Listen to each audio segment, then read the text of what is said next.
Bom dia, se é que se pode falar de bom dia com esta tempestade horrível de vento. Espero que isto não voe, sinceramente. Espero que o tripé hoje não levante voo com esta ventania que está para aqui. Mas enfim, a cor do dinheiro do dia 19 de Abril do ano da graça de 2022. Deixa-me lá acertar aqui a câmera porque o vento já está a fazer das suas. Bom, como você sabe, diariamente estamos aqui às 8 da manhã para fazer a análise da economia e política nacionais e antes de começarmos o programa de hoje vou fazer alguns alertas. O primeiro é porque houve ontem as pessoas que me perguntaram o que é que tinha acontecido com o dia D, não tínhamos pedido fazer o dia D e tem havido alguns problemas nos últimos tempos por causa disso.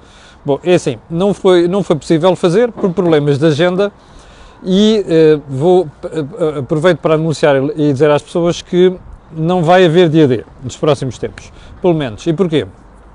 Porque o regresso à nossa vida normal, ou seja, com fim dos confinamentos e por aí adiante, obrigou a alterar uma série de rotinas. Ora, os participantes no dia D do painel do dia D têm uma vida muito complicada, aliás, até com ligações à própria universidade. E uma das pessoas, ligações ao meio empresarial. E, portanto, a dificuldade de conciliar agendas aumentou brutalmente nos últimos tempos. Ora, para não estarmos aqui a criar uma situação desagradável, começa hoje, não faz amanhã, depois muda de dia, o que é que nós decidimos? Suspender o dia D até melhor aviso e, portanto, se for ou se houver a oportunidade de retomar o programa, cá estarei eu para o anunciar. Think Tank, esse sim é hoje, eu cheguei a recear que temos que fazer ontem por dificuldade de agenda de um dos nossos, mas o Think Tank vai hoje para o ar às 18 horas. Eu e o Jorge Marrão vamos analisar as contas certas, ok? O Governo usa muito esta expressão contas certas. Vamos tentar perceber o que é que se quer dizer e já agora em que é que estas contas certas diferem de outras contas certas. Está marcado para as 18 horas, eu, Jorge Marrão e Joaquim Aguiar. Terceiro alerta, aliás, é um disclosure. Este canal tem uma parceria com a Prozis, eu estou aqui com algum receio que de facto isto levante voo, peço desculpa. E o que significa que se você for ao site fazer compras, lá no cupom de saída, na saída escreve Camilo no cupom promocional e tem automaticamente um desconto de 10%. Bem, isto de facto está muito feio hoje. Bem, vamos então ao programa de hoje e vamos começar como sempre pelo pedido de ordem do dia para dizer que ninguém em Portugal consegue notificar João Vale Azevedo, o antigo presidente do Benfica, que já esteve preso na cadeia da Carregueira por crimes praticados e provados em tribunal, e agora parece que há mais um processo em que ninguém consegue notificar Vale Azevedo há 3 anos. 3 anos, ouviu bem? Toda a gente sabe onde Vale Azevedo vive, em Londres. Toda a gente sabe a forma de lá chegar, mas parece que por questões processuais tem sido difícil notificar Vale Azevedo. Ontem, o julgamento em Lisboa, que era para ter lugar em Lisboa, foi adiado pela 4ª vez, ok? Se você não sabe como funciona a justiça portuguesa, tem aqui um belo exemplo. E não me venham aqui com desculpas, como tem aparecido nos últimos tempos, sobre uma série de processos, porque isto é verdadeiramente incompreensível. E já agora, basta comparar isto com outros casos, para perceber que se calhar há uma justiça para uns e há uma justiça para outros.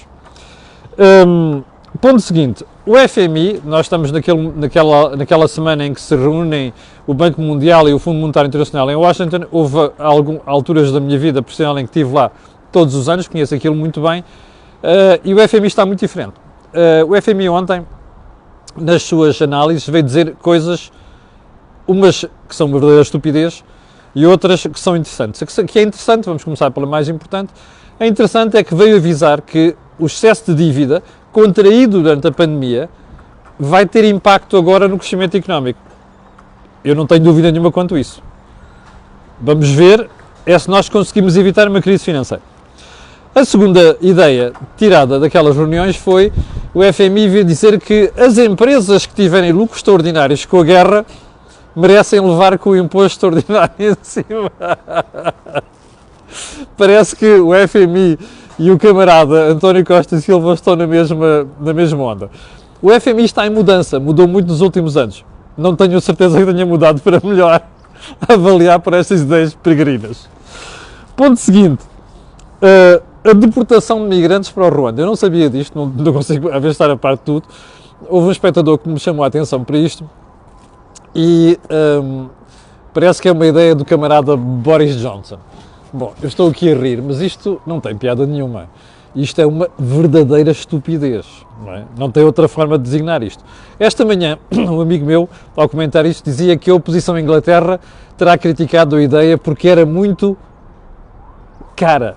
Percebe? Veja só qual é o nível, sinceramente, de análise de seriedade destas cabecinhas. Bom, TAP diz-nos o Jornal Notícias de hoje que a TAP desperdiça por dia 100 slots. 100 slots. Ok? Depois digam-me que as outras companhias, low cost ou não têm razão nas críticas que fazem à TAP. Isto está no Jornal Notícias de hoje. E já agora, por falar do Grupo Global Media, a que pertence o Jornal Notícias, hoje é lançado o novo projeto do Grupo Global Media, dirigido pela minha colega Alexandra Borges, que é o Grande Reportagem e Investigação. É um projeto digital e o projeto é dirigido por ela. Eu não conheço, é lançado hoje, eu ter a oportunidade de acompanhar o trabalho que vai sendo feito, mas aqui, pela tradição e pelo passado das pessoas envolvidas, não me custa nada admitir e acreditar que vai ser um bom projeto e um projeto sério. Ainda a descentralização. Já não me lembro qual é o jornal de hoje, não sei se é o Jornal Notícias, que diz que, é exatamente o Jornal Notícias, diz que a descentralização aguarda há 2 anos a portaria para regular financiamento. Isto é o assunto, como você sabe, eu tenho tratado aqui até à exaustão, ok? Até à exaustão. E isto significa que a intenção do Governo Central é mesmo esta, ou seja, o que está a suceder nos últimos tempos com a história de descentralização é intencional. O Governo quer livrar-se de responsabilidades na saúde, na educação, na segurança social, está a tentar passar isto para as autarquias sem as dotar dos meios suficientes para poderem fazer o seu trabalho.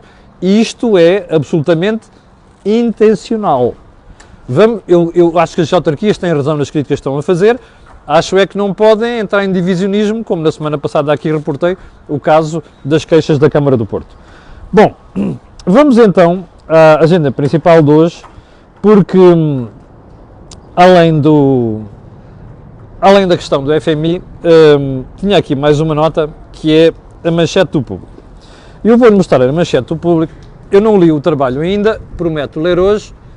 O Público faz este trabalho que diz Anatomia do negócio que captura o Estado na teia de Luís Filipe Vieira. Isto, como já percebeu, é o que se passou com o BES e depois o sucessor do BES, chamado Novo Banco, e também todo o processo que rodeou a forma como se utilizou a garantia pública e estes negócios com Luís Filipe Vieira. A chamada de capa diz a almofada de dinheiros públicos, 3,89 mil milhões de euros, que nasceu com o Novo Banco, não foi com o Novo Banco, foi com a venda do Novo Banco. Originou oportunidades que Vieira, portanto Luís Filipe Vieira, e o topo do banco aproveitaram para defender os seus interesses. No epicentro esteve a Imosteps. A Imosteps, como sabem, é uma empresa de Luís Filipe Vieira. Bem, eu não li o trabalho, mas como você se recorda, isto é matéria que nós frequentemente tratamos aqui na Cor do Dinheiro. E o que é que há a dizer sobre isto? O problema aqui não está nos acionistas nem quem dirigiu o Novo Banco. Porque repare, qual é o ponto? Quando o Estado vende uma instituição e quem está do outro lado sabe que o Estado tem as calças na mão, o que é que faz? Pressionam ao máximo. E o que é que sucedeu? Quem comprou o Novo Banco, ficou sozinho, que acabou de ficar sozinho no final do processo, exigiu uma série de coisas ao Estado. E o titular dos órgãos do Estado, nessa altura, deram tudo o que nós sabemos, a tal garantia pública, chamam-se António Costa e Mário Centeno. E estava na equipa o senhor que saiu agora de Ministro das Finanças também. Ora, como sabe, Mário Centeno está agora no Banco de Portugal. Ora, o que é que aconteceu? Essa almofada pública, quando foi dada, cria do outro lado, como criaria em qualquer situação, a convicção de, bom, epá, se isto existe, vamos utilizar o que for preciso para esgotar aquela garantia. Ora, foi isto, basicamente, é isto que se depreende daquilo que o Público diz. Eu não li ainda a história, prometo ler, mas é bom não esquecer uma coisa. Quando nós criamos situações destas, a responsabilidade nunca está do outro lado. A responsabilidade está do nosso lado quando estamos a vender, a garantir que não se faz certas cedências. Quando se fazem certas cedências e se põe a jeito, como foi o caso, quem está do outro lado aproveita isso sempre. Isto é uma lição a tirar que eu não tenho a certeza se os poderes públicos em Portugal a tiraram. Porque já houve situações no passado que consubstanciaram problemas destes e, portanto, acabaram por ser aproveitadas por parte dos compradores. Mas, como eu digo, vou ler a matéria e depois, se for caso disso, voltarei ao assunto. Bom, a matéria principal de hoje tem a ver com ajustamentos orçamentais. Porque eu, nos últimos dias, tenho estado a olhar para o Orçamento de Estado. E é uma convicção com que estou a ficar. Fernando Medina sabe que tem um problema de credibilidade. Aliás, há um jornal hoje que faz numa sondagem, diz que portugueses desconfiam entre aspas, não lhe atribuem a credibilidade suficiente para conseguir levar a cabo a tarefa nas finanças. Ora, Fernando Medina tem um problema de facto de credibilidade. E, portanto, quando nós temos um problema de credibilidade, a primeira coisa que fazemos é correr a tentar tomar decisões que consigam tranquilizar quem está do outro lado. No caso concreto, os mercados, quem negocia com o Estado e os contribuintes. Bom, quando se olha para o orçamento, a sensação com que se fica é que Fernando Medina quer fazer uma aceleração do processo orçamental, da consolidação orçamental, nos primeiros tempos de governação. Para quê? Para no segunda fase do mandato poder alargar um bocadinho os cordões à bolsa e provavelmente pensar já nas próximas eleições. O Jornal de Negócios fez uma análise também neste sentido, a matéria está publicada na edição de hoje, e apresentou este gráfico e esta tabela que vou aqui mostrar. Ou seja, a sensação com que eu fico a olhar para o orçamento está expressa também no trabalho que o Jornal de Negócios faz. Aquela linha vermelha é o processo de redução de déficit orçamental e lá em cima está aquilo que é a consolidação estrutural em matéria de déficit orçamental. Ora, o que é que isto mostra? Precisamente essa tentativa de aceleração da consolidação orçamental. Embora o que você vá ver nos próximos tempos é o Governo dizer exatamente o contrário. Não, nós estamos preocupados com a economia, vamos dar apoios aqui, vamos fazer ali, o diabo a 4, e não vão fazer isso. Vão puxar, vão apertar os cordões, da mesma forma como João Leão fez, seja por cativações ou outra coisa qualquer, no caso de Medina vai ser crescimento da carga fiscal e provavelmente cativações também, porque a grande ambição de Medina, eu até lhe vou arriscar mais. Aquele gráfico que mostrei do Jornal de Negócios, em minha opinião, é conservador. Ou seja, o que Fernando Medina vai tentar fazer nos próximos tempos é apertar aquilo ao máximo para tentar conseguir uma consolidação orçamental superior ao que previsto. Eu já lhe tinha dito que João Leão tinha como intenção, antes de haver guerra, chegar ao final deste ano com um déficit abaixo de 1% e no próximo ano poder apostar outra vez no déficit zero ou ligeiramente superavitário. Esta é a convicção que eu tenho ao olhar para aquilo. Bom, o que é que tudo isto significa? Significa apertar o cinto. E, portanto, por isso é que você vê o Governo dizer que baixa o ISP durante 2 meses e depois logo se vê, por isso é que foi a história do autovoucher em vez de ter baixado os impostos, e por isso é que você vê que há uma série de decisões que começam a ser pensadas em matéria orçamental que visa segurar a despesa. Precisamente para acelerar este processo de consolidação orçamental. Porque é que é importante aqui? É nós conseguirmos um saldo estrutural positivo. Isto é que é fundamental, não só para tranquilizar os mercados, mas também para nós podermos, pelo menos, não agravar aquilo que é o ratio da dívida pública versus PIB. E como você sabe, no Orçamento de Estado está previsto que a dívida pública este ano baixe para 120,8% do Produto Interno Bruto, que, apesar de tudo, é um valor muito mais elevado do que existia em 2019, antes de ter aparecido o primeiro problema que se chamou pandemia. Ora, apertar o cinto é um problema? Pergunta desse lado. Pode ser. Depende das áreas em que isto vai ocorrer. E como você sabe, olhando para o passado, nós temos maus sinais. Saúde, por exemplo. Investimento público. Eu sei que agora temos o PRR. O PRR vai servir para fazer aquilo que o Governo não fez nos últimos 6 anos. Isso é limpinho.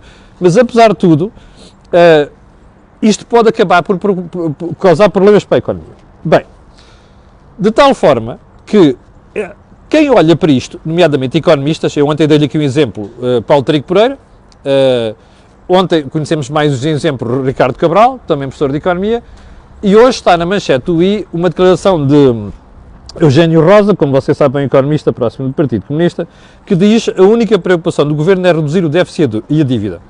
Ora bem, isto é o debate que você vai ter nos próximos tempos. O governo, de facto, está preocupado com reduzir o déficit e a dívida. Mas há pessoas do outro lado, ontem falei aqui para o Trigo Pereira, Ricardo Cabral, agora Eugênio Rosa, cuja preocupação é a seguinte: não, o Estado devia privilegiar aumentos na função pública. Bom, isto que aqui está é uma visão completamente diferente da economia, como se pode perceber. E a pergunta é, porquê é que se faz? Porquê é que existe esta divergência? Bom, é muito simples. Fernando Medina e António Costa sabem que precisam de apresentar esta ideia e esta imagem de contas certas. Porquê? Porque o PS tem tradição de contas incertas. E, portanto, todo o esforço dos últimos 6 anos é tentar desmentir isto. Ora, não podem correr o risco de borrar o pé agora e borrar a pintura agora. Ou seja, António Costa e Fernando Medina vão fazer todo o possível para acelerar esta consolidação, que significa manter mão na despesa. E, portanto, daí, como pessoas, como alguns economistas começam a cheirar isto, e a campanha começa a aparecer, não faz sentido ainda aumentar salários na administração pública, não sei muito bem como, só se a gente se for endividar, e estas críticas não, eles querem reduzir rapidamente o déficit e a dívida. Mas é óbvio que querem reduzir o déficit e a dívida. E neste aspecto eu só posso bater palmas ao Partido Socialista e ao Governo. Embora a crítica tenha que ser feita. Eles estão a fazer isto sobretudo por via de aumento da carga fiscal, em vez de fazerem contenção de despesa. Como sabem, é uma crítica sistemática que fazemos aqui na cor do dinheiro. E, portanto, qual é o sumário, qual é o balanço que se pode fazer disto? Eu acho que o Governo está certo em reduzir rapidamente a dívida pública e segurar o déficit orçamental. Aliás, é o primeiro que favorece o segundo. E quem não está certo são estes senhores. Pergunta, porquê é que esta malta passa o tempo a dizer que o Estado tem que aumentar as despesas na função pública, tem que aumentar a despesa? Porque são pessoas que estão habituadas a isto, que é o Estado em tudo. Querem o Estado em tudo, percebe? E nem que seja preciso aumentar a carga fiscal. O que eu acho impressionante é como nós começamos a ver que, à nossa volta, nomeadamente os países que concorrem connosco, há um esforço muito grande para reduzir a carga fiscal, para serem mais competitivos. E em Portugal é exatamente o contrário. Porque isto, make no mistake, para gastar mais, das duas uma. Ou se imprime moeda, que é coisa que nós não podemos fazer, ou nos endividamos. Bem, Portugal já tem uma dívida muito elevada. Não é possível manter esta política durante muito tempo. E o que você vai ver nos próximos tempos é um debate exatamente à volta disto. Você vai ver o número cada vez maior de pessoas a questionarem esta estratégia e do outro lado o Governo que vai tentar segurar o déficit o mais possível para poder continuar a reduzir a dívida pública. E há outra razão. É como já percebeu, as taxas de juros estão a subir. Ora, se as taxas de juros estão a subir e isto vai acelerar nos próximos tempos, quando a coisa der para o torto, os mercados vão começar a olhar para os países do Sul, Portugal, Espanha, Itália e Grécia, e vão dizer, bom, qual é o pior? Ora, o esforço de António Costa e de Fernando Medina, embora não digam isto ao país, é conseguir que Portugal vá mais além e se diferencie cada vez mais de Espanha, de Itália e da Grécia. Daí este esforço. Bom, vamos fechar o programa de hoje com a questão da eletricidade. Ontem houve novidades. Lá está, na conversa em Bruxelas. Já agora, dar os parabéns pela primeira vez, nas últimas semanas, eu vi um meio de comunicação social chamado RTP e debruçar sobre o assunto. A RTP fez ontem uma peça que foi baseada naquilo que o El País de ontem divulgou. O que é que o El País vem dizer? Que Bruxelas, primeiro confirma a conversa que nós temos falado aqui há várias semanas, que Bruxelas não gosta da proposta portuguesa e espanhola e está a pressionar os dois governos para a mudarem. E qual é a ideia de Bruxelas? É dizer assim, bom, nós não vamos autorizar isto, a menos que Portugal e Espanha isolem o mercado ibérico do resto de França. Porquê? Porque ao baixar o custo da energia em Portugal, isto desliga, ou seja, isto cria uma fratura dentro do mercado único de eletricidade. E o receio qual é? Que Espanha e Portugal, em momentos de superávit, comecem a exportar energia para outro lado, a valores mais baratos. Mas há aqui o receio por parte de uma série de empresas europeias de que esteja aqui a fazer dumping, que é baixar artificialmente os custos de produção em Portugal e Espanha. Bom, o que é que Bruxelas está disposta a fazer, e já comunicou a Espanha, a Madrid e Lisboa, é, vamos analisar isto melhor, mas uma coisa é certa, tem que se fechar o mercado ibérico do resto da Europa, que é para não estar a fazer a exportação de energia mais barata. Como é que isto se vai fazer? Ainda não há informação segura, provavelmente aquilo que vai ser discutido nos próximos tempos. Aguardemos para perceber qual é a solução. Uma coisa é certa, aquilo vai ser excepcional e vai durar até ao final deste ano. Portanto, não é uma coisa para ser para sempre. Bem, vamos fechar o programa de hoje com duas coisas. A primeira é a frase da semana, vem da doutora Ana Jacinto, secretária-geral da Aresp, que diz que é preciso fazermos muito mais para reter talento. Eu acho que o problema da restauração, sobretudo, para reter talento é pagarem decentemente às pessoas. Portanto, enquanto não começarem por pagar decentemente às pessoas, podem falar de talento à vontade, que não os vão segurar. Último ponto, amanhã é dia de Corporate Talks, vamos estar em Barcelos, no eixo Barcelos-Braga, já sabe, contamos consigo, e lembrar que esta semana vamos ainda ter Corporate Vision e que vai ser sobre dívidas dos clientes. Isto vai ser na sexta-feira. Chegamos ao final do programa de hoje, quero agradecer às 7.000 pessoas que estão em direto, quero pedir a estas pessoas e outras aquilo que peço sempre, que é, porque aliás, há bocado estavam 7.100, que é colocarem um gosto e fazerem partida nas redes sociais. Já sabe porquê, aquilo que houve aqui, não houve em mais sítio nenhum. E já agora, peço desculpa por esta agitação aqui do vento e também algum barulho que o próprio vento possa ter provocado na emissão. Obrigado, até às 18 horas com o Think Tank e quanto a nós, até amanhã às 8 da manhã. Com licença.